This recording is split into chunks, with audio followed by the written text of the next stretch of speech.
que a gente vive hoje muito um analfabetismo emocional, Discipulada hoje, psíquico, que as em vez de estar pessoas ali sentado à frente do filho e conseguir perceber algum início de vulnerabilidade, passa batido porque tá todo mundo com um prato comendo em algum lugar da casa.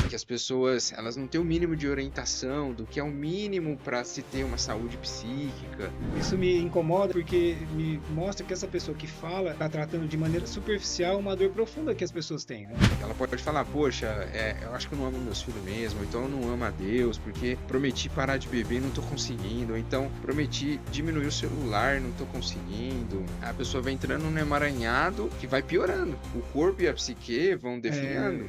Me imagino, né, Deus olhando para baixo e falou, gente, vocês estão me orando aqui, mas lá tem psicólogo, tem psiquiatra, tem médico, tem um monte de gente para ajudar aí embaixo, vocês não esgotaram todas as possibilidades, né?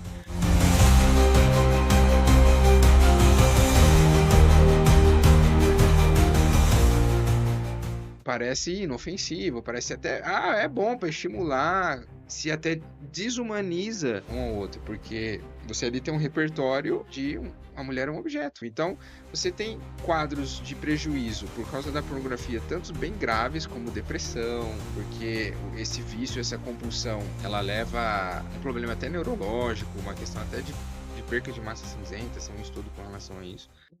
Sejam muito bem-vindos a mais um episódio do podcast Pode Ver, que é um podcast para trazer clareza de ver e direção para viver. Meu nome é Mário Pereira, sou oftalmologista e estou cansado de só atender consultas de óculos, então eu quero trazer consciência para pessoas além de boa visão. Hoje nós estamos aqui com o meu convidado especial, Dr. Caio Coimbra, que é psicólogo, especialista no tratamento de dependências químicas, dependências emocionais dos homens. Então, hoje nosso assunto é justamente sobre isso, que nós temos uma geração de homens fracos, homens viciados, homens desviados, e isso está trazendo uma série de problemas para os nossos filhos e para a sociedade. Então, é sobre isso que nós vamos falar hoje. Obrigado pelo convite, Mário, é um prazer estar aqui. Vamos lá conversar um pouco. Bora. Então, Caio, o que que você sente aí na sua. Antes disso, fala um pouco de você, fala um pouco do seu consultório, há quanto Uhum. tempo você trabalha com isso, como está sendo a sua vivência. Bom, resumindo, eu tenho quase 10 anos já de psicologia clínica e me especializei em alguns nichos, né, mais específicos, embora a gente trate algumas psicopatologias mais comuns, mas é a dependência química e dependências comportamentais, né? Então hoje não tem só a dependência de substância, mas também tem as comportamentais, que inclui às vezes celular, videogame, pornografia, jogos de aposta, que está muito em alta ultimamente. E eu venho cada vez mais estudando, especializando nisso, e tenho um consultório aqui em Ribeirão e ajudando em a saúde mental como geral também. Ótimo. E a gente vê muito que esses vícios, que na verdade são facilmente se transformam em doenças, né? Hoje é normal, né? O pessoal acha que, na verdade, não é normal, é comum. O pessoal tá viciado em jogo, viciado em pornografia, viciado em videogame, viciado em celular. Isso traz uma série de prejuízos para a pessoa, né? Para as pessoas e para as famílias, e todo Uhum, mundo está normalizando, né? O que que uhum. você pensa sobre isso?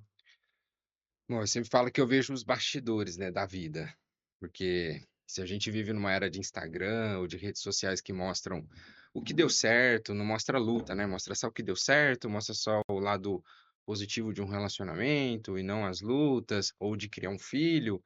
Eu vejo os bastidores em alta definição. E aí isso eu vejo que é o emaranhado de tanto a vulnerabilidade psíquica pode jogar a pessoa a ter esse vício, por uma questão neurológica, uma tendência do cérebro de buscar o prazer, e também isso pode favorecer a vulnerabilidade psíquica, prejudicando áreas de vida da pessoa, onde esse vício, uma hora, a gente sempre analisa assim, né, tá com um risco alto de ir para um próximo nível de dependência mesmo, que é o agravamento dos sintomas, e aí isso vai virando uma bola de neve, porque vai piorando.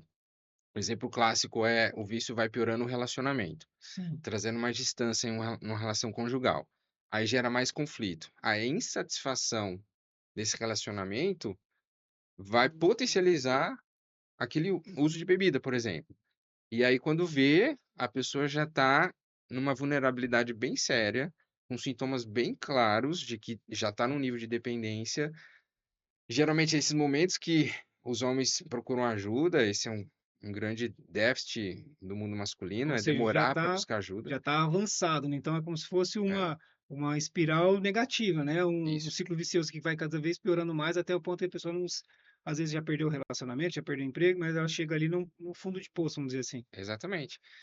E aí quando vê, tá aquela vida bem bagunçada, sofrendo muito, aí que tem risco de suicídio, né, que as pesquisas mostram que a nível mundial, em todos os contextos e culturas, o homem, os índices de suicídio do homem é sempre mais alto do que o das mulheres. Entendo. Isso é um reflexo. Muito, muito interessante. E quais desses vícios você acha que é o mais comum, ou pelo menos na sua prática, ou quais falar primeiro qual é o mais comum e qual é o mais prejudicial? É, todos são prejudiciais. Sim, sim.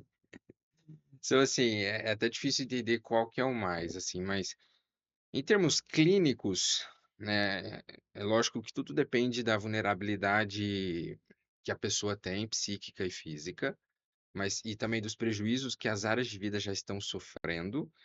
Mas em termos químicos, eu considero o álcool e os opiáceos os principais, os mais E avassaladores. quais seriam os opiáceos para a gente, para nosso público entender o do que a gente está É, falando? os opiáceos é heroína, é um opiáceo aqui no Brasil não tem muito, mas seria mais o vício em analgésicos, analgésicos como morfina, esses tipos de vício. No Brasil não é muito comum, né? É raro eu ter um paciente que o vício dele é só Hum. o medicamento opiáceo. Certo. Mas isso é muito comum nos Estados Unidos, tem uma epidemia lá de crise de opioide. É, e também o álcool. Inclusive, são os dois que são depreciadores do sistema nervoso central. Essas duas substâncias, elas podem desenvolver um estado clínico muito complexo, aonde se desenvolve até o delirium tremens, que é um quadro clínico de abstinência que pode levar até a óbito. Se o paciente ali não tiver um pouco daquela substância, às vezes o médico dá o anestésico para não entrar em colapso e não morrer, e depois tem todo um tratamento.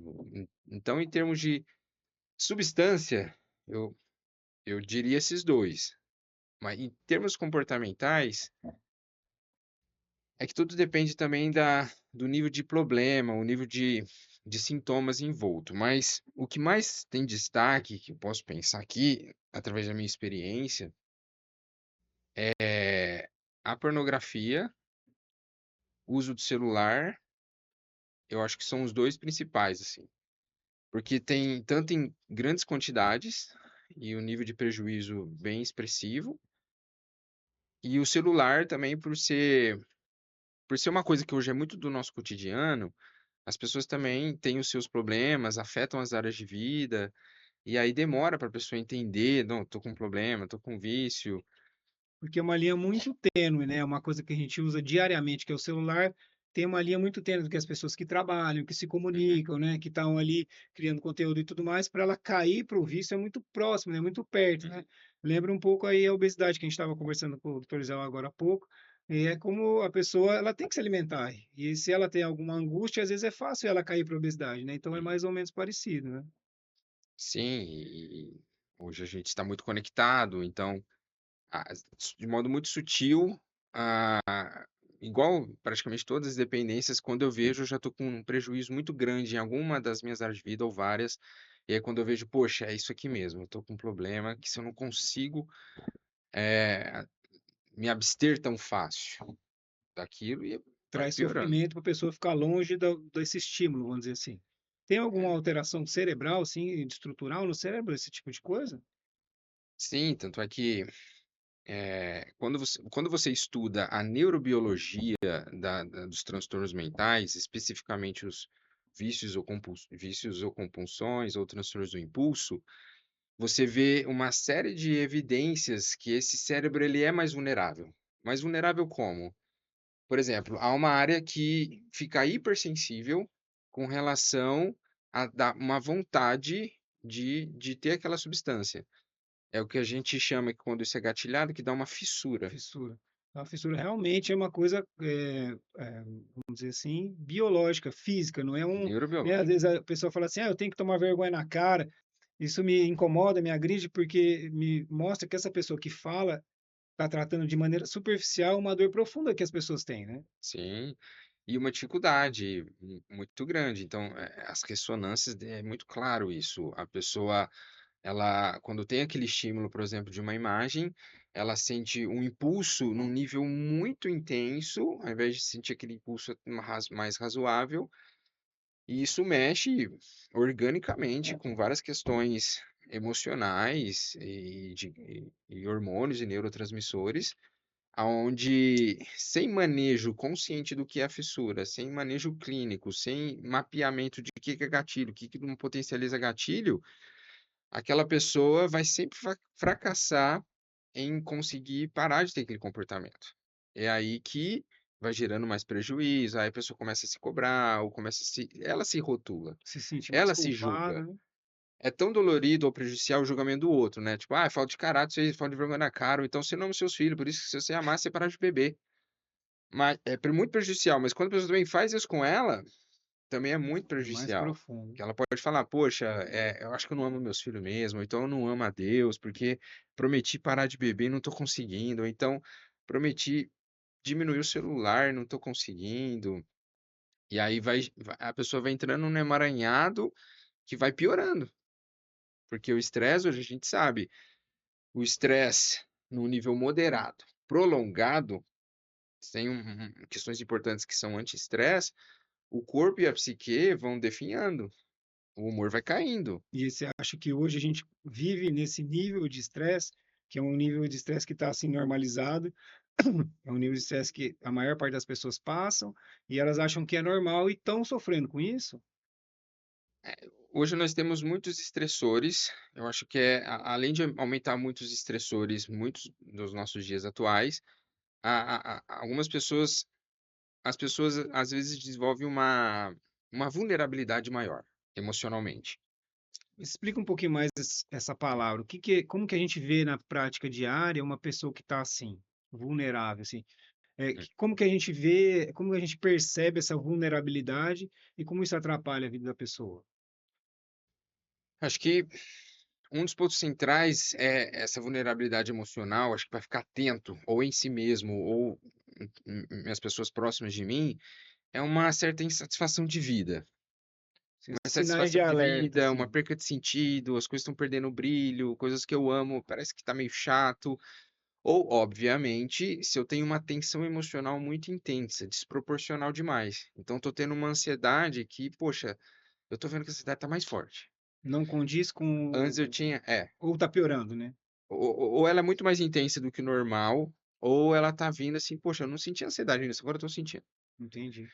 Eu não sentia culpa, eu sentia culpa, mas passava, agora eu senti uma culpa pesada. Uma tristeza que não tá passando. Pô, são sinais de alerta de que pode ser uma complexidade clínica psíquica que está se agravando, ou pode ser até uma coisa menos complexa, mas que merece atenção. É que a gente vive hoje muito um analfabetismo emocional, psíquico, né?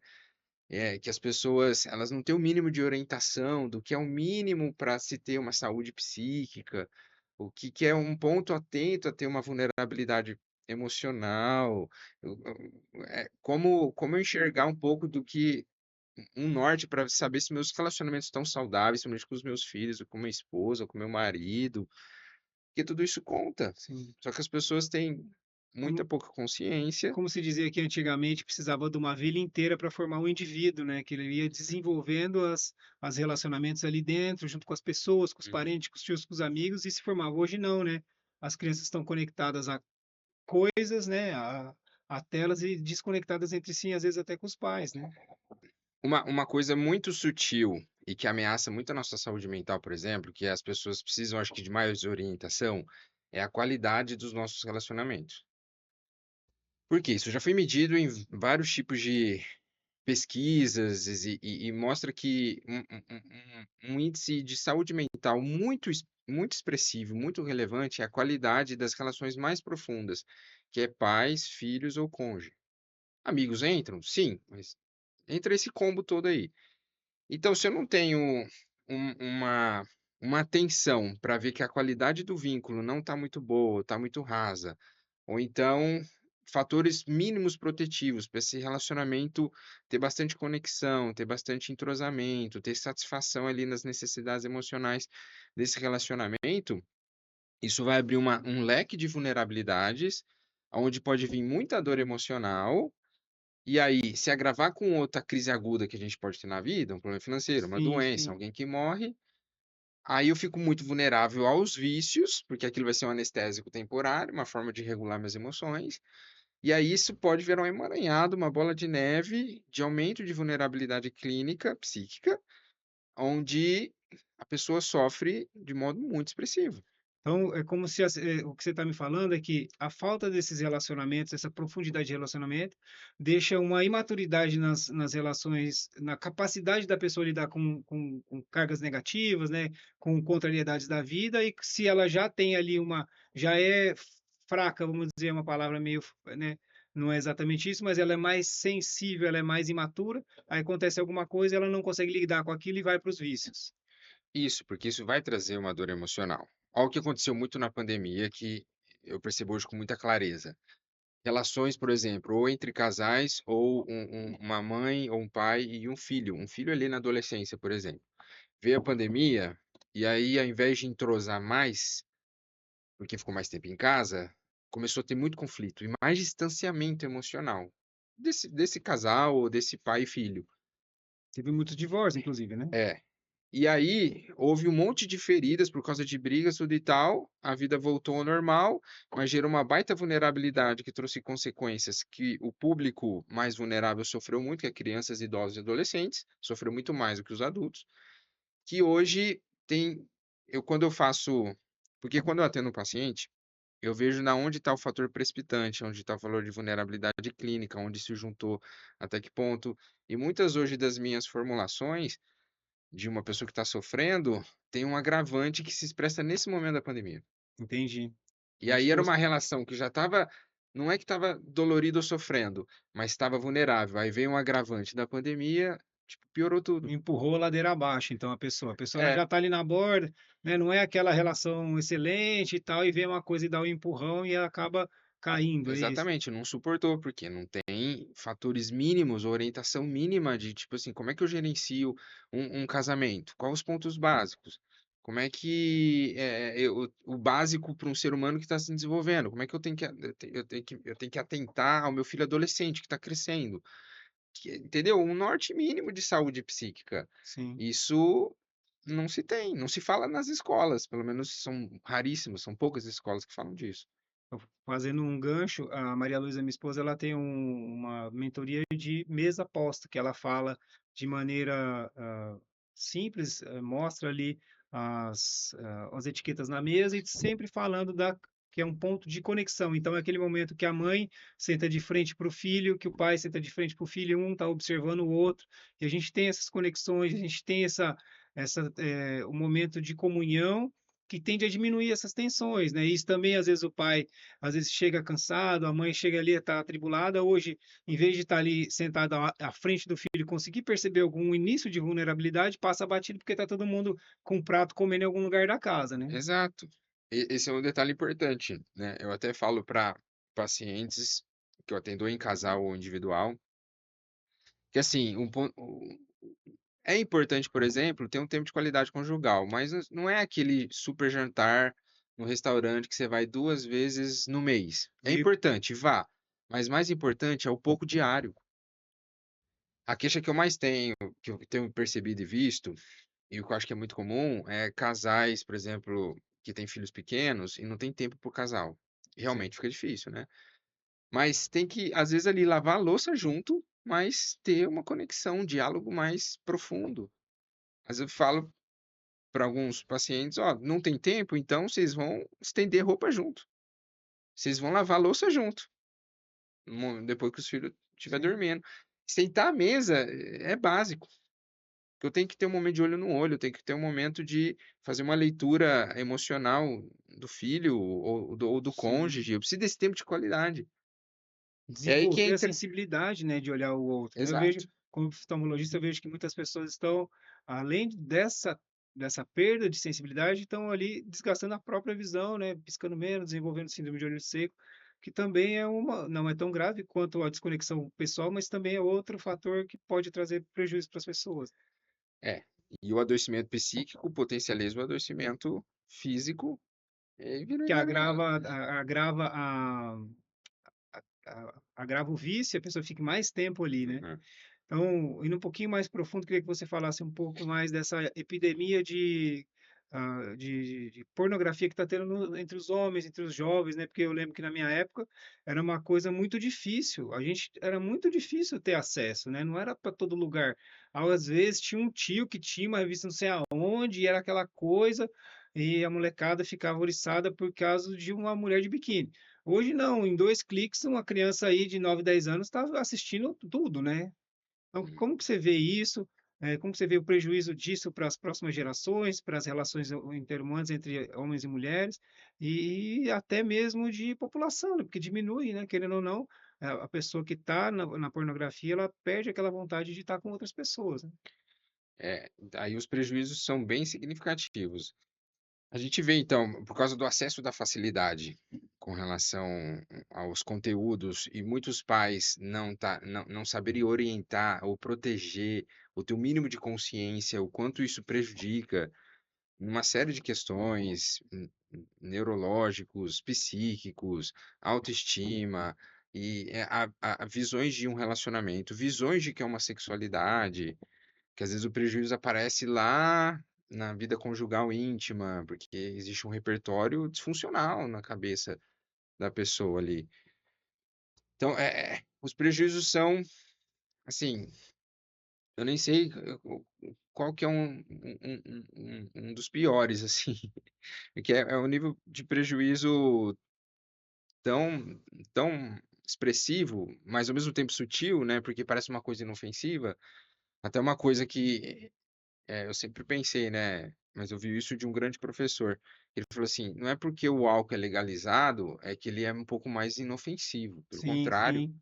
mas as pessoas têm essa sensação de que, já que álcool é legalizado, é barato, não é tão ruim assim". Tipo um efeito manada, né? As É, pessoas, todo mundo está fazendo, vamos fazer, né? é.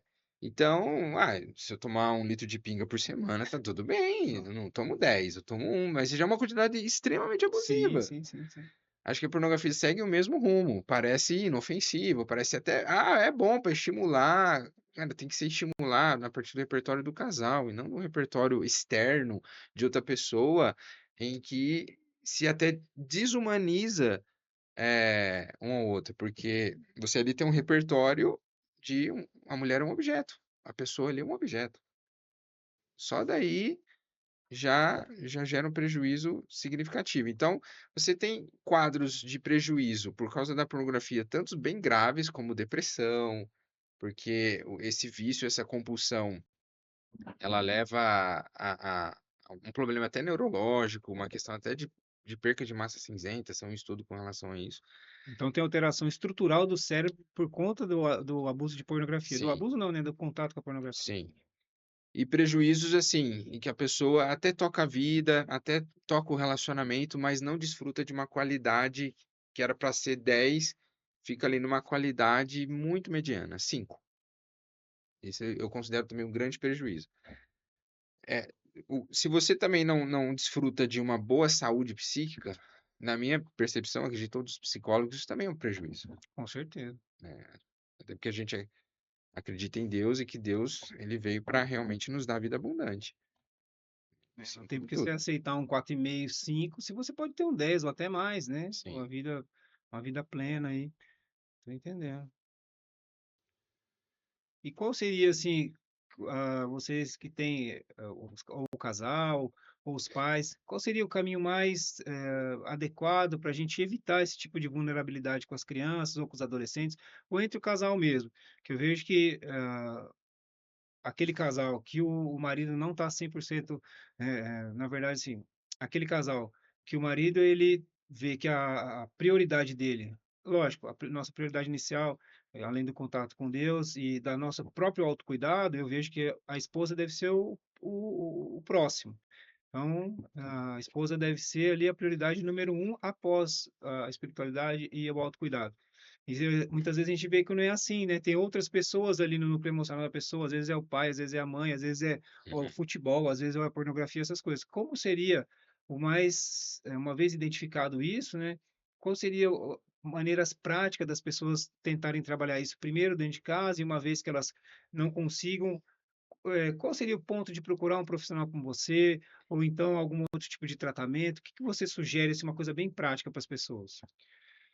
No geral, se a pessoa tem filhos na adolescência, filhos ali na idade de 7, 8 anos, já começar uma orientação, assim, não é uma orientação, assim, que vai levar até a idade adulta.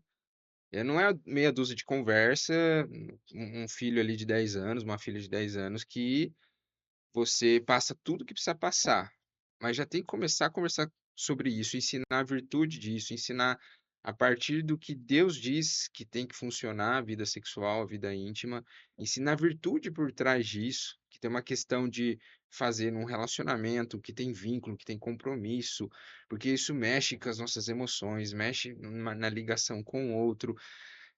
Existe a vulnerabilidade tanto de sofrimento emocional quanto de pegar doenças, as questões físicas. Lógico, E mostrando, e sempre trazendo esse assunto à tona, para que aquele jovem vai crescendo com um repertório do imaginário do que é uma vida íntima sexual, com muita consciência do que é funcional, do que é disfuncional.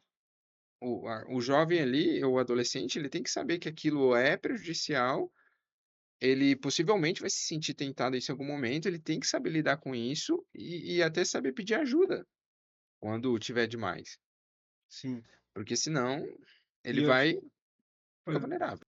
então, traz para a gente um pouco mais de casos práticos, se você puder falar dentro, né, dentro da ética, né, da psicologia, mas alguns casos que a gente pode usar como exemplo, né, para a gente também saber quando tratar, quando procurar ajuda. Então, tem questões clínicas bem graves com relação ao uso problemático de pornografia, né? E as pesquisas têm se aumentado com relação a isso, de medir para tratar, porque o sofrimento humano ali é bem expressivo e vai desde um caso de um jovem adulto que ele, ele não conseguia parar de ter a compulsão por pornografia. E também ele não conseguia parar de se masturbar, a ponto de, às vezes, ver uma mulher na rua, ele precisava encostar num posto, ir no banheiro e já ter a masturbação. E de um jeito muito sofrido, que ele não queria, mas o impulso, a fissura, né? O cérebro ali está tão vulnerável, que o impulso é tão forte, só quem sente sabe realmente como é, que aí ele sofria com isso, porque não era só isso, ele ficava de boa, vinha muita culpa, vinha um desânimo, o humor, ele rebaixa, porque há a questão ali cerebral, uma atividade cerebral disfuncional acontecendo. Ele reduziu drasticamente a atividade social, então não está fortalecendo ali amizades com seus amigos, e vai ficando mais Mas excluído, sozinho. vai se sentindo mais sozinho, vai se achando esquisito, não consegue se aproximar, nem tem interesse de se aproximar de uma moça. O homem, principalmente quando está vulnerável à pornografia, ele perde até a vontade de ter uma relação com uma pessoa. Porque não, com uma pessoa não é tão imediato. Por mais que você tá até casado, porque se eu tô com desejo, a pessoa também tem que estar. Entendi que não bate esse desejo. E Não- tem que ser uma série de coisas que você tem que fazer para deixar sua mulher disposta, né, ela tem que te admirar, ela tem que estar feliz com o relacionamento, não é só chegar chegando, né, é exatamente o que você está falando. Exatamente, aí percebe? Cria uma inabilidade que, no mínimo, vai trazer, no mínimo, sendo muito otimista, uma baixa qualidade de satisfação na vida íntima futura, quando ele estiver com uma pessoa. No mínimo, porque os casos às vezes têm muito agravamento, muito desconexão emocional, que aí isso vai piorando às vezes aos poucos ou de forma aguda, aí tem aquela crise conjugal, enfim, acaba virando uma bola de neve. Mantendo aí essa linha de raciocínio, o que que você tem lido, o que que você tem, né, de mais de dados em relação ao consumo me fugiu a palavra, essa Problemas de controle do impulso, a gente está sim, chamando assim, ou comportamental. É, quais são os problemas de impulso mais frequentes? Então, que é, ou tem a ver com a faixa etária, não tem a ver com a faixa etária? Fala um pouquinho da epidemiologia desse problema aí hoje. Tem a ver com a tecnologia ou não, com as telas? O que a pessoa tem que estar mais atenta, assim, de maneira prática? Ó, sempre nas pesquisas, quando a gente vê vulnerabilidade em psicopatologia, os que mais sofrem, até independente das variáveis de ansiedade, depressão, suicídio, é o que a gente chama de as classes mais vulneráveis, que é infância, adolescência e idoso. Então, isso acaba afetando.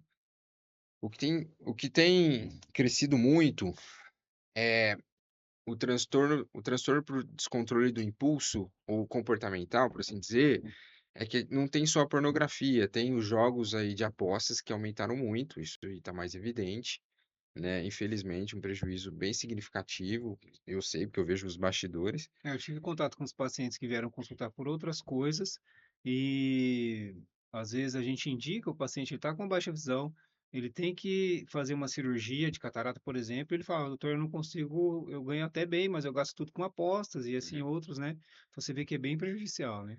Tem aumentado dos videogames, inclusive um grande amigo meu médico, ele me contou que viu um estudo que tem jovens coreanos que morrem pelo vício de videogame. Nossa, Aí eu falei: "Pô, impressionante. mas como é que morre do vício de videogame, né? O videogame não mata a pessoa. É que a pessoa fica jogando tanto que ela não se hidrata, ela não come, ela não dorme, aí vem uma complicação clínica, e aí ela fica muito doente e teve casos que levou É a tipo óbito". crack, assim. É como se Pois fosse o é, crack, né? O pessoal para do autocuidado e acaba exatamente. levando à morte. Pode levar esse nível Nossa, que até o coisa. uso de videogame. É, Entrou no game disorder, né, na atualização aí do CID. E tem até, o que eu vi recentemente, é o vício em chatbots. O que esse vício em chatbots? É a pessoa que pede ou contrata ali uma IA que personifica, vira uma pessoa, e a pessoa começa a se relacionar com essa IA. E aí ela começa a ficar viciada nisso, começa a desenvolver um relacionamento afetivo com relação à IA, só que isso é disfuncional, sim. e aí gera prejuízo. Então, isso é uma das coisas que tem saído nas pesquisas ou livros mais recentes, e que eu já estou ficando atento, porque, infelizmente, talvez essa demanda comece a aparecer aí mais expressivamente, assim que foi a história dos jogos de aposta, né? É, e vem de encontro justamente com essas novas gerações que têm um nível de capacidade de relacionamento mais baixo, né? Porque a IA sempre vai sorrir para você, sempre vai falar o que você espera. Então você não tem ali aquele momento de embate que vai te levar para um próximo nível de amadurecimento. Fica, né? Exatamente. Você já experimentou desabafar um probleminha real ou supérfluo com a IA? Ela te valida, ela te acolhe, e aí ela dá até um bom conselho. Eu e você que somos adultos, a gente filtra. Mas e aquele adolescente que o pai está mais distante, a mãe está mais distante por problemas no trabalho, não está sabendo fazer uma boa conexão, uma boa leitura de uma necessidade específica desse adolescente. Aí ele joga esse texto lá. Aí ele recebe essa validação, que é uma necessidade emocional básica de todo ser humano. Ele já está vulnerável a talvez ir por um caminho muito perigoso. E quando vê, afetivamente já está ligado, quando vê, se ligou nisso, quando vê, vem à tona de uma maneira desproporcional. Até o primeiro caso que eu vi disso foi um adolescente que morreu nos Estados Unidos por suicídio, porque veio à tona que ele estava se relacionando com uma IA, e aí a gente sabe que é um fator de risco quando o jovem adolescente é exposto a algo vergonhoso, Sim, sim. ele desregula bem, e faz sentido, porque o adolescente quer essa validação, ele quer ser alguém na sociedade também, normal, e aí ele vê a óbito por Tirou causa a própria disso. vida por conta dessa. Foi o fator principal, por conta de ser descoberto, Sim, ridicularizado, julgado, que ele estava se relacionando com uma IA. que doideira, né? E aí, então, isso é preocupante, que talvez seja uma demanda do futuro aí, Sim. e que eu e outros profissionais vão ter que atender. Tem que lidar com essa. Até porque eu vi isso, eu achei bem interessante. Eu não lembro o dado exato agora, mas é que um ser humano, ele precisa, para realmente evoluir significativamente a sua neurobiologia, eu não sei se era 100.000 anos ou 10.000 anos, enquanto a tecnologia se revoluciona a cada 5. Então, Sim, quando vê, a gente não dá conta. Quando vê, então já para a foi. gente ter uma mudança ali biológica leva muito tempo, né? Uhum. A tecnologia está assim, A cada 5 anos é uma revolução. Vou pegar 5 anos atrás, acho que nem tinha IA ainda, eu tava bem no começo. muito. Hoje faz Só coisas que a nossa impressionantes. a humanidade, que tem a sua vulnerabilidade e as suas necessidades emocionais básicas, que não são compreendidas, atendidas, acaba vindo um atropelamento. Entendeu? E aí, se eu não tenho o mínimo que a gente estava conversando, né? Se eu não tenho o mínimo de uma resiliência, uma conexões afetivas, abertura para falar com meu esposo, com meu marido, com meu filho, essa conexão, esse sentar à mesa, vem uma coisa nova que atropela quando vê. Foi isso que aconteceu com a pandemia, foi isso que aconteceu com os jogos de aposta, foi isso que aconteceu com o celular. Sim, sim. Uniu tudo isso, hoje tem uma certa vulnerabilidade que eu vejo na minha conceituação clínica que advém disso. E além disso, o afastamento de Deus, dos princípios, né? Porque Uhum,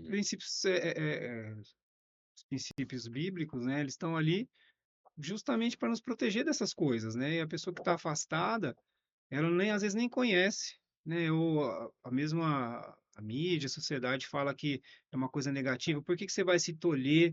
Por que que você vai se sacrificar por outra pessoa, sendo que o mais importante é só você, né?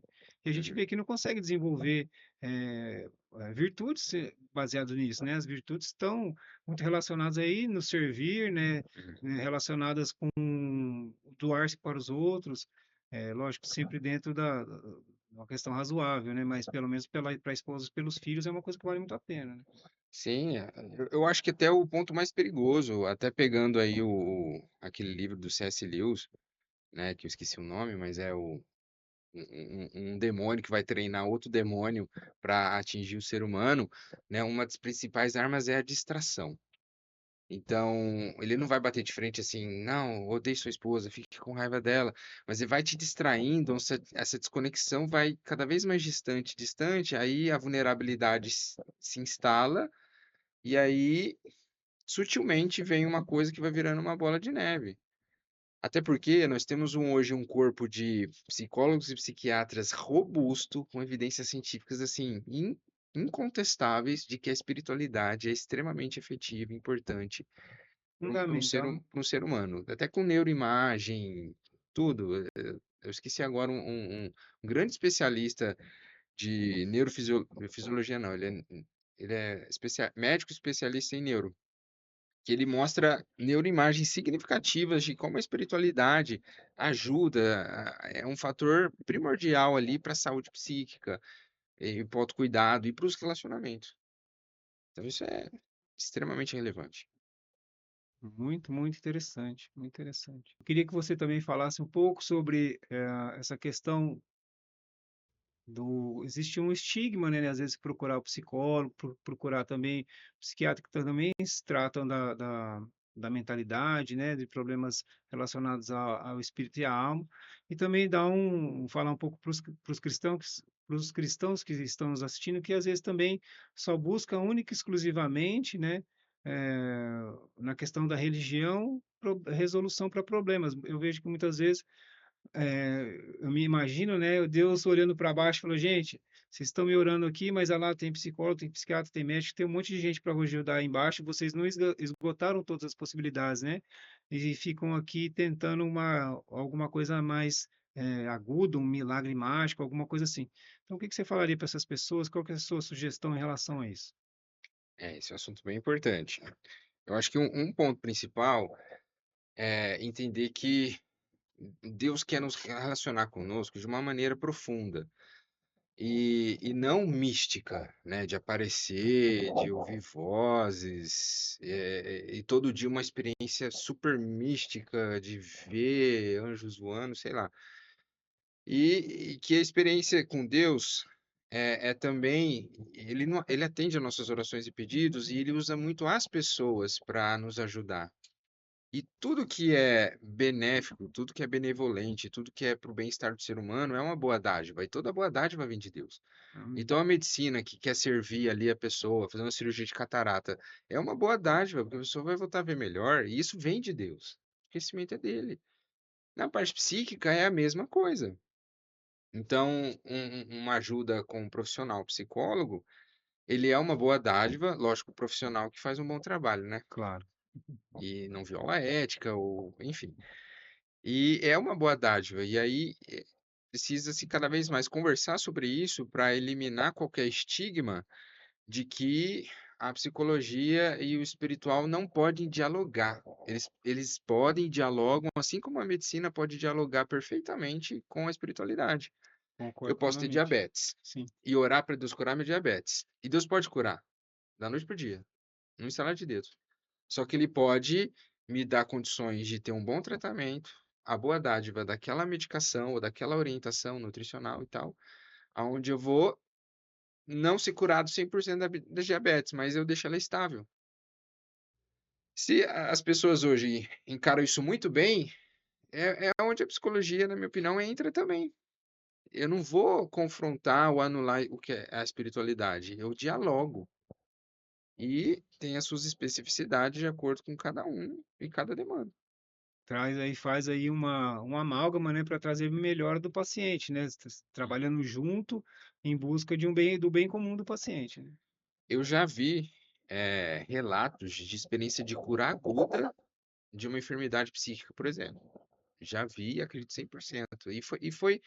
E foi evidenciada por fatos. A pessoa teve uma experiência espiritual ali, saiu da depressão da noite pro dia. E manteve. Realmente foi um milagre, assim. Mas também já vi e já ajudei muitas pessoas a sair da depressão de modo processual. E Que é o Deus mais comum. é o mais comum. Mas é que você vê que Deus, em todas as histórias e todos os homens, ele age mais no processual do que na Sim. forma aguda. É potencializado que hoje nós somos muito imediatistas, é um pensamento contemporâneo, hoje as coisas são muito líquidas, são muito de trocar, e às vezes a gente quer ir para esse lado mais rápido, mais fácil, místico, de Deus aparece aqui e joga 15 mil na minha conta e eu acerto minhas dívidas. Mas Deus quer um relacionamento, Ele quer primeiro assim, que você se sinta seguro e com fé de que Ele está contigo mesmo naquela dívida e Ele vai abrir alguma porta, algum escape processual, porque Ele é o bom Pai, que vai gerar um caminho de muita benevolência e desenvolvimento e um relacionamento com Ele que vai ser muito mais funcional do que jogar 15 mil na sua conta. Que leva a uma evolução, né? Um processo de lapidação do indivíduo, né? Através, às vezes, muitas vezes, das dificuldades, mas a pessoa tem que estar buscando, né? Isso, então, para não fugir muito da pergunta inicial, né? Eu acho que tem que ser conversado sobre isso. A gente precisa cada vez mais entender que há um diálogo com relação a isso e tirar dúvidas. Eu acredito que é válido sempre conversar com um profissional, porque há esse caminho que dialoga, que é muito funcional. Porque eu já vi prejuízos de tudo. Por exemplo, um dos mais comuns é a Bíblia fala que não andeis ansiosos, né, por coisa alguma. Só que você vai falar isso para uma pessoa que tem transtorno de ansiedade, ele não controla aquela ansiedade. O negócio bate ali, a carga emocional vem, não tem como controlar. Aí a pessoa pode pensar assim: poxa, a Bíblia está falando para eu não andar ansioso, e eu tô com muita ansiedade. E aí logo eu concluo, por pensamento, até por seta, que eu, eu não creio em Deus. Eu não creio em Deus, a minha fé é rasa, ou eu acho que eu não tenho fé. E aí, já que eu não tenho fé, nem vou na igreja mais. Ou então nem vou falar com o pastor, nem vou pedir ajuda para o meu amigo. E aí eu me afundo. Só que não é isso. O contexto bíblico ali é outro. Deus não está falando do transtorno da ansiedade Sim. generalizada, crise de pânico, fobia. Deus está falando de uma questão específica a questão Descansar nele, vamos dizer assim. o contexto bíblico é de descansar nele porque ele provê todas as coisas. Ele provê as coisas para o passarinho, não vai prover para a gente. É aquela ansiedade assim, nossa, eu preciso estar, eu preciso ter dinheiro, vai faltar dinheiro, esse sentido. Então essa pessoa sofre e às vezes ou ela se julga ou o parente julga. Entendi. Porque imagina que pesado, a esposa falando: "Ah, você não tem fé, você não viu o que o pastor falou lá, que quem é crente não anda ansioso, isso é falta de fé". E o cara às vezes tem uma fé assim muito forte, ou aquela naquela área específica ele ainda não viveu a paternidade de Deus. Aí ele tem dificuldade. Aí, quando o psicólogo consegue identificar isso e separar os pacientes até na sessão é muito óbvio que eles ficam até aliviados, assim, ah, peraí, não é espiritual, tem uma condição clínica, psíquica, nossa, ufa, vamos tratar assim, o espiritual continua seguindo assim. Então tem muito disso. Foi só um exemplo com ansiedade. Sim, Imagina as sim. outras patologias. Até a que a gente falou, né? O vício em pornografia, isso aí tem de muito. A pessoa se sente culpa porque fica recaindo, recaindo, recaindo. E aí fala. Eu já vi isso de uma pessoa, fala assim, ó, acho que Deus perdeu a paciência comigo, de tanto que eu recaio nisso. Mas olha que maligno isso, porque você não entendeu ainda o amor de Deus, quanto é grande e profundo. Já mostra assim que a pessoa precisa entender mais de Deus, porque quanto mais onde abundou o pecado, superabundou a graça. Enfim, então isso deve. Eu sou um forte combatente desse estigma, por isso que eu gosto de falar em igrejas, seminários, podcasts, porque às vezes a pessoa sofre muito por uma coisa assim, até simples de direcionar. Porque ela não quer encarar de frente, né? Ou tá aí um erro de interpretação ali, né? Ela não sabe. Uma Ela não ignorância. sabe até onde que é o espiritual e o psíquico, que ela não faz noção nenhuma, e as emoções, então, mais perdida ainda. E aí ela se confunde e tira uma conclusão equivocada que vai piorar. Ou, no mínimo, a pessoa não evolui. Ela fica naquela rasura ou sofrendo, Sofrendo, sofrendo, né? aquele sofrimento. Sempre falo isso, é um sofrimento muito perigoso, aquele que a gente sofre pouco, mas constante, porque isso vai ter uma fatura depois. Vai desgastando profundamente, Vai né? ter, ou no relacionamento, ou somatizar, ou a pessoa não consegue trabalhar tão bem, não é tão criativa, ou tudo isso, enfim. Mudando um pouquinho de assunto, queria falar sobre o movimento dos legendários. Como você vê isso? Para que ganhos que esse movimento pode trazer para esses homens que estão fragilizados, né? E alguma outra sua opinião sobre isso, né? Que você sendo legendário aí, que você eu também, que você poderia expor aí para a gente, para as pessoas e dar um panorama sobre o movimento, e aí falasse para os homens que ainda não subiram a montanha, que eles teriam de ganho e para as mulheres também, que seria você deixaria de recado em relação a isso? Bom, é, é muito legal falar disso, né? Porque realmente é um movimento muito importante. Na minha opinião pessoal, isso é uma opinião, não minha, uma conclusão minha, da minha vida, é que o Legendários é uma ferramenta, uma das ferramentas muito poderosas para a demanda específica que é o homem, usada para avivamento de homens que estão minimamente ou mais frágeis, ou mais fragilizados, ou mais sensíveis, ou mais vulneráveis, ou no não seu ganho máximo, que Deus trouxe para realmente ter um boom de avivamento. Por quê? Até eu sempre falo, né? O dia, tudo muito foi muito significativo no meu top. Até Para quem não os, conhece, top é é, justamente o evento, né? Então nós o vamos dia que a gente ficar vai. ali 72 horas, né? Então nós saímos, costuma-se sair na quinta-feira à tarde. São 4 dias e 3 noites que a gente passa ali, né?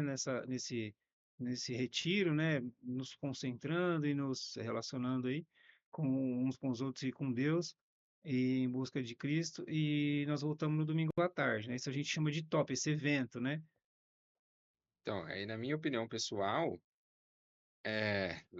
tudo foi significativo, mas um dos dias mais significativos para mim foi no domingo, quando a pessoa estava explicando como tinha cada função, cada posicionamento e cada motivo, e tudo muito bem ordenado e tudo muito bem explicado, porque eu vi a riqueza simbólica de cada coisa e eu cheguei na conclusão assim, não tem como um cérebro humano ou um grupo de cérebros humanos inteligentes montar isso com uma riqueza simbólica tão bem encaixada, tão perfeita, que encaixa tão certinho na psique masculina.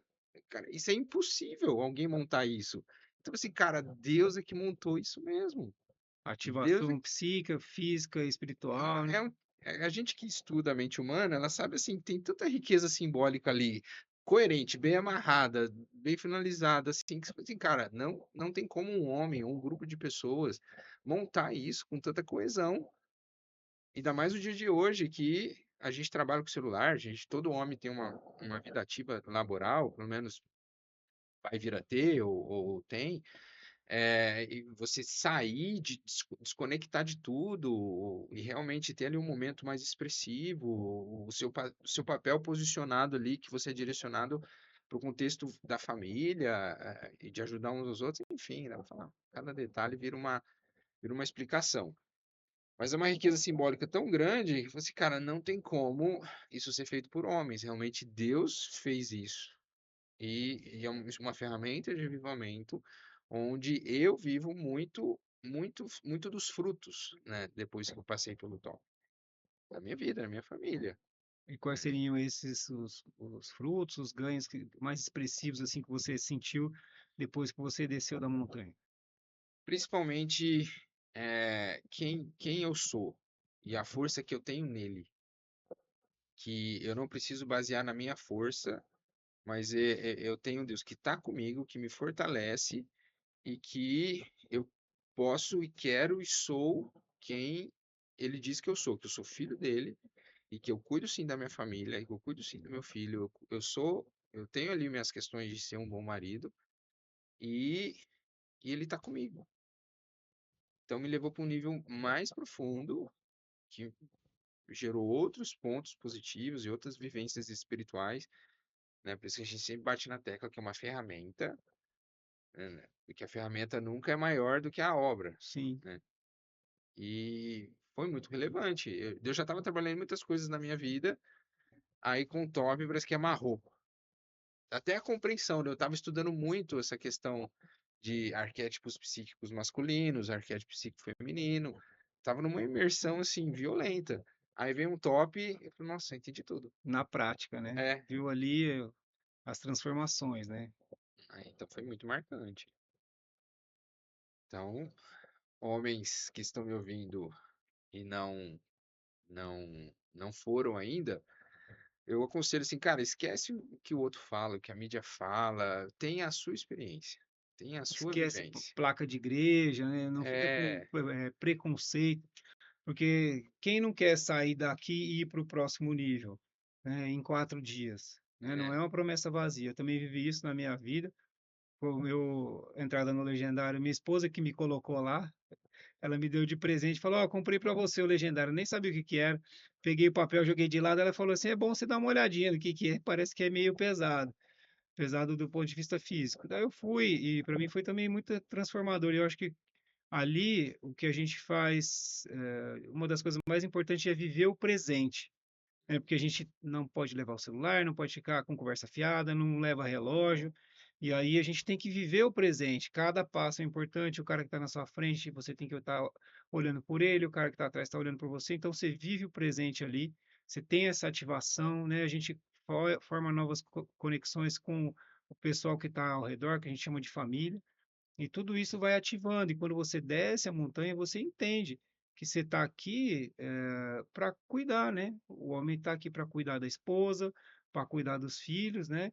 Para ser desafiado, para valorizar as mulheres e para cuidar das crianças. Eu acho que isso é fundamental, essa questão, esse reajuste, porque muitos homens falam que não acham, não sabem do propósito. Eu vejo que esse é o propósito, o ápice da masculinidade, o que o homem pode fazer de mais masculino possível, ele ter uma boa esposa e ter e cuidar dos seus filhos, né? Tudo o resto é conversa, é jeito de vender as coisas, é distração. E eu acho que é isso que Deus tem para a gente. E eu vejo que isso me mudou. Eu vejo que você também vive assim, né? Preocupado com o bem-estar da esposa e dos filhos. Lógico que a gente busca ajudar as outras pessoas com a nossa profissão, que a gente tem que ser bom em alguma coisa para sobreviver aqui na Terra. Mas o principal é permitir que a esposa descanse, permitir que os filhos se desenvolvam e a gente está sempre atento, né? Tá no presente, tá no aqui e agora, né? Não ficar nas é. distrações. E acrescento, alguém que está ouvindo aí, que sabe que é um bom marido e é um bom pai, eu acho que tem experiências coletivas no Legendário, ou seja, que todo mundo vivencia à sua medida, mas sempre tem as experiências subjetivas. Sim. É aquilo específico que Deus vai falar com você, vai tratar com você lá. Então, por mais que às vezes até sua esposa te elogia, você Não, é referência como pai, como foi minha marido. experiência. Eu De achava que era fato. um bom marido. Eu achava, não, eu já cuido das minhas crianças, já paga as contas e tal.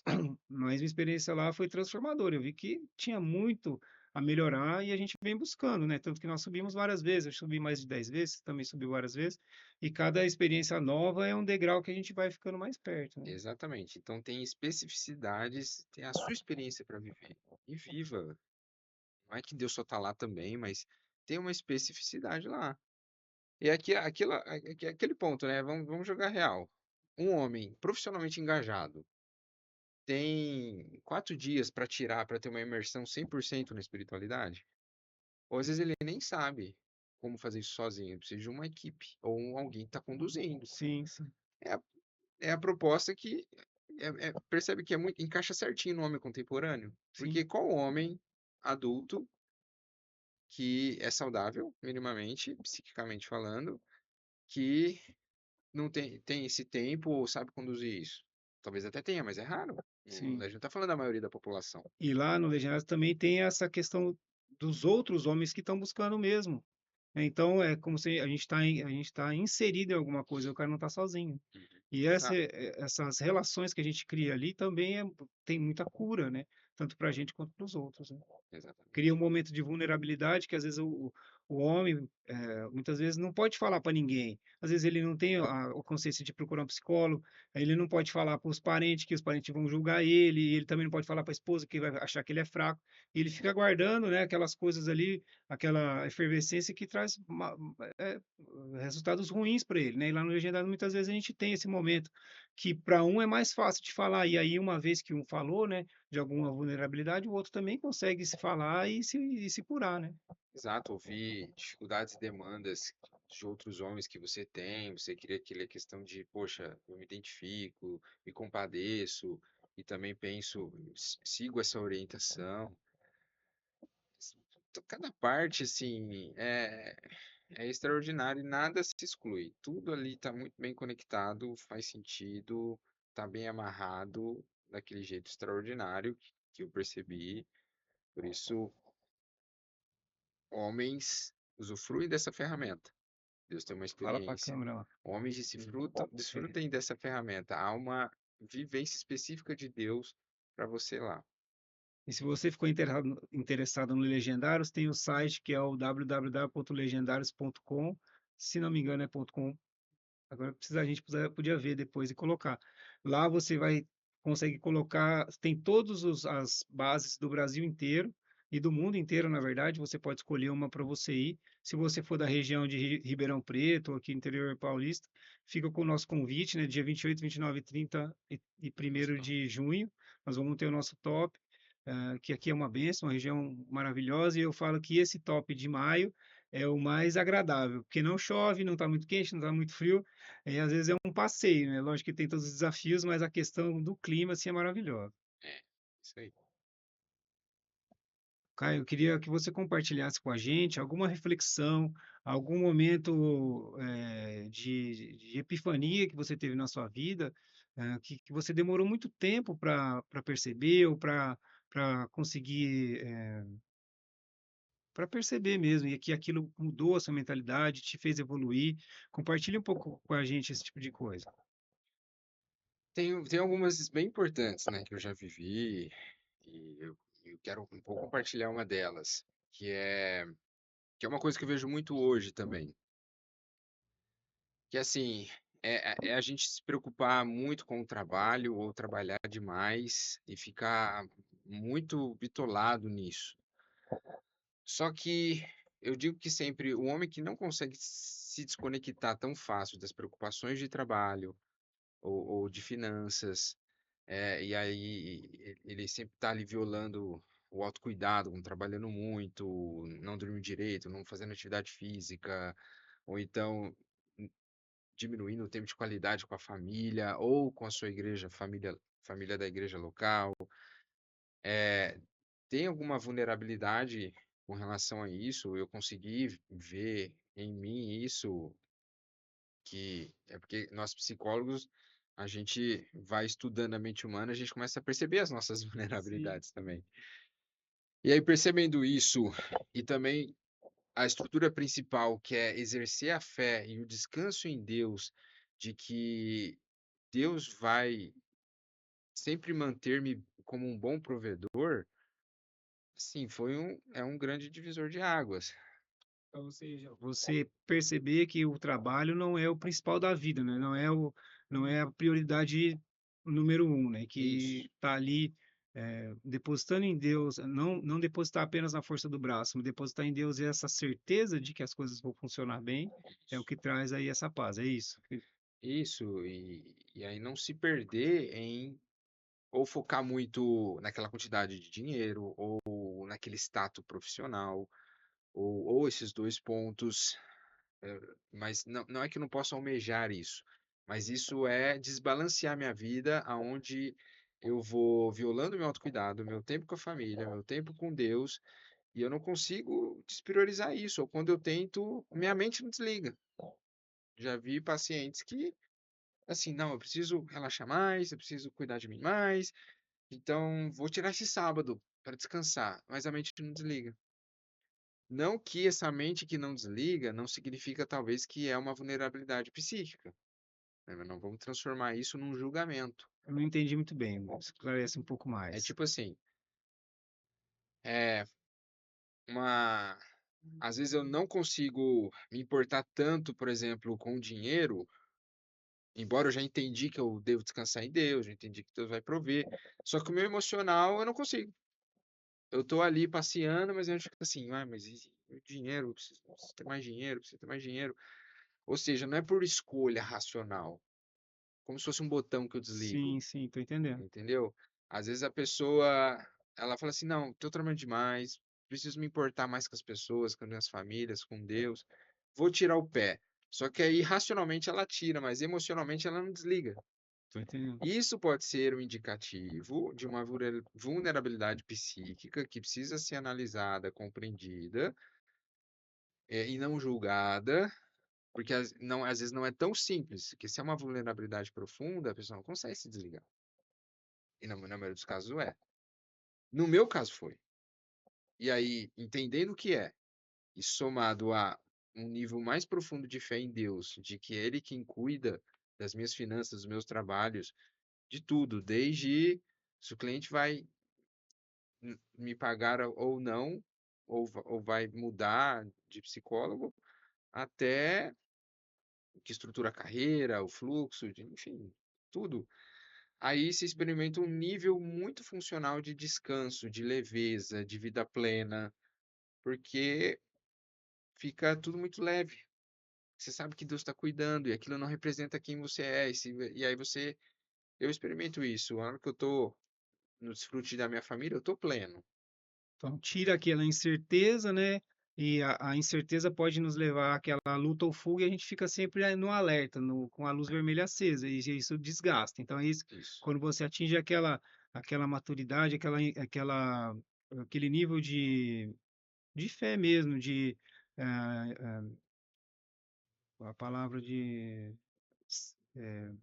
intimidade com Deus, né? Você desenvolve intimidade com Deus, e você entende que você pode descansar nele, né? Não precisa ficar na força do braço o É. tempo inteiro, né? Aí vem o fruto do descanso real mesmo.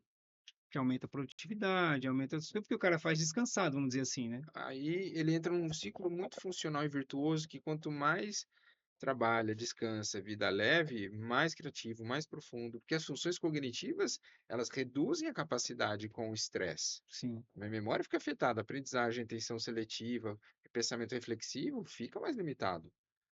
Não trabalha ali no ponto máximo. E isso vai vir, e aí isso fica muito funcional, e aí você vive realmente uma vida mais abundante, que É eu uma, vejo que é muito comum sim. homens não conseguirem desfrutar disso. Por uma série de obstáculos, às vezes rasos, às vezes mais profundos, na maioria dos casos profundos mesmo. Tem a ver com a paternidade, tem a, tem a ver com a espiritualidade, alguma coisa emocional que tá travando também, está correlacionado. Por isso eu indico, se a pessoa não está conseguindo, se ela entende algo racional, isso é um sinal de pedir ajuda. Se eu entendo algo bem racionalmente, eu entendo, não, eu tenho que fazer, mas eu não consigo emocionalmente, vale minimamente uma investigação. Então, esse descompasso entre o que a pessoa percebe e o que ela quer, com o que ela tem de resultados, né? incapacidade de chegar nos resultados que ela quer, isso aí seria bom a pessoa aprofundar um pouco mais e não só achar que ela é incapaz, que ela, Exato, né, que ela, enfim, não faz porque não quer ou falta de vergonha na cara. Às vezes tem problemas mais sérios, né. exato. E eu já vi esse sinaizinho ser uma coisa não muito complexa, e já vi esses pequeno sinal já apontar uma coisa bem complexa. E dá um exemplo pra gente sobre isso. Por exemplo, bem complexa é a pessoa: "Pô, por que eu não mudo isso aqui? Eu sempre estou tentando, mas não mudo isso aqui". Aí quando eu fiz uma análise mais minuciosa, apareceu ali, foi identificado e confirmado, é TDAH sem diagnóstico, uma vulnerabilidade traumática emocional numa área específica bem sensível, que precisava estabilizar esse TDAH, que precisava estabilizar os outros fatores, trabalhar essa questão traumático. E apareceu com esse. É que nem na medicina, né? Sim, Às vezes um negocinho diferente ali, o médico investiga quando vê aquela doença bem grave e complexa.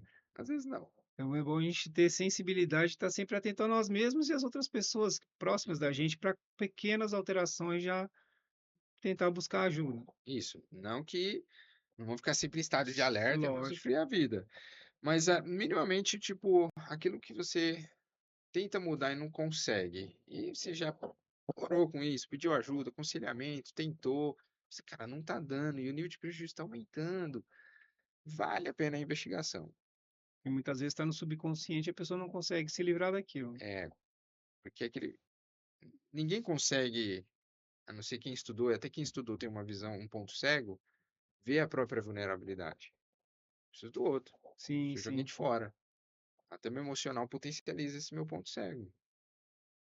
E aí, se não tem um outro para ver, analisar, direcionar, esclarecer, por isso que também psicólogo, quando precisa, faz terapia também. Porque até a gente que pode se autoanalisar de maneira mais refinada, existe um ponto cego, não consigo ver tudo. É muito interessante esse conceito do ponto cego, né? Porque tem coisas que a gente não vê mesmo, por mais que a gente seja espiritualizado, por mais que o cara seja, tenha algum nível de consciência, tem muitas coisas que ele não consegue enxergar, precisa do outro, né? Exatamente. E isso passa pelo orgulho, né? Muitas vezes o homem é orgulhoso, não quer, né, se vamos dizer, se rebaixar, entre aspas, a se submeter a esses processos e acaba tendo prejuízo, né? Por isso tem que vencer os estigmas com relação à psicologia, ao psicólogo, e também usufruir da família da fé, porque é ali no feedback, né, da congregação que um irmão às vezes vê e fala e aconselha e pergunta e pensa junto. Por isso que a gente tem que viver em manada, né? Homem sozinho é presa É fácil. presa fácil. Isso aí também é um dos benefícios do legendário, né? Que você tá ali, você, mesmo quem sobe para servir, tá ali no momento de vulnerabilidade também, porque a gente anda muitas horas em silêncio, né? A gente está refletindo sobre as coisas e também está recebendo as prédicas, né? Os ensinamentos que são falados com os participantes, né? Para eles refletirem sobre a vida conjugal, sobre os filhos, sobre as atitudes, também nos atinge, às vezes até mais forte que eles, né? Exato, porque assim, a palavra de Deus ela é infinita, inesgotavelmente, dá frutos, direcionamento, entender quem é Deus. E legendário é só uma ferramenta para acessar isso. Então, você vai subir 50 vezes, você vai voltar diferente. Sim, sim. Por isso que muitas vezes o pessoal tinha aquele estigma de falar assim: "Ah, eu subi a montanha e não posso contar o que aconteceu lá". Não é que não pode contar, é que cada um sentiu alguma coisa diferente do outro, é o mesmo processo. Eu costumo fazer uma analogia, tem um amigo nosso que chama Tio Spinelli, ele é um senhor, já tem seus 70 e tantos, é um velejador extraordinário, ele vai, vira e mexe, ele pega o barco dele, que é um veleiro de 33 pés, que não é um barco grande, não é um pequeno veleiro, mas é um barco ali relativamente, pequeno, para esse tipo de travessia, e vai para a África do Sul e volta. E ele vai e volta, e eu lembro que, a primeira vez que ele foi, ele fala, eles foram em 3, e tem uma entrevista dos 3 e cada um viveu sua própria viagem. Apesar de todos terem passado pelas mesmas situações, cada um, aqueles momentos de tédio, aqueles momentos de dificuldades, cada um viveu seu próprio momento. E no Legendários é a mesma coisa, não adianta eu falar para você: "Ah, fui lá e foi assim que vai ser igual para você", não vai, como não foi para você, né, e se a gente vê cada história de vida ali, ela se desenvolve de uma maneira diferente frente às prédicas, né. E é muito interessante, é muito forte.